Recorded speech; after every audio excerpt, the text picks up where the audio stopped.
Bu atasız ailədə də 3 kilo ət payını bax qoyuram bura. Qoy ətləri olsun, qoy bu uşaq. Mən bilirsiniz, əsasən niyə? Çünki bu xanım bildirdi ki, ərzaqını almışdım. Bildirdi ki, uşağı aylarla ət yeməyib, düzdürmü? Bəli. Ona görə də bu uşağa düşür və ət payını gətirdi. Kimlə dəstək olmasınız? Kirayədir. Bax, gəlin özünüz görün, bugün 6-7 ailədə olacaq. Yəni kirayədir, gəlin baxın, bu xanıma dəstək olun. Bax, tas uşağa baxır, əziyyət çəkir, işləyibdir. İndi uşağı qoyub işləyə bilmir, çətinlik çəkir, həm biraz xəstələnib eləyib ona görə. Amma inşallah bu müvəqqəti çətinliklər düzəlsin. Ərazi olaraq bura əhmədlidir.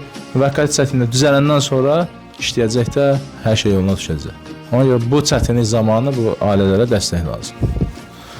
Adı nədir bunun? Murad. Murad. Can, neçə yaşın var?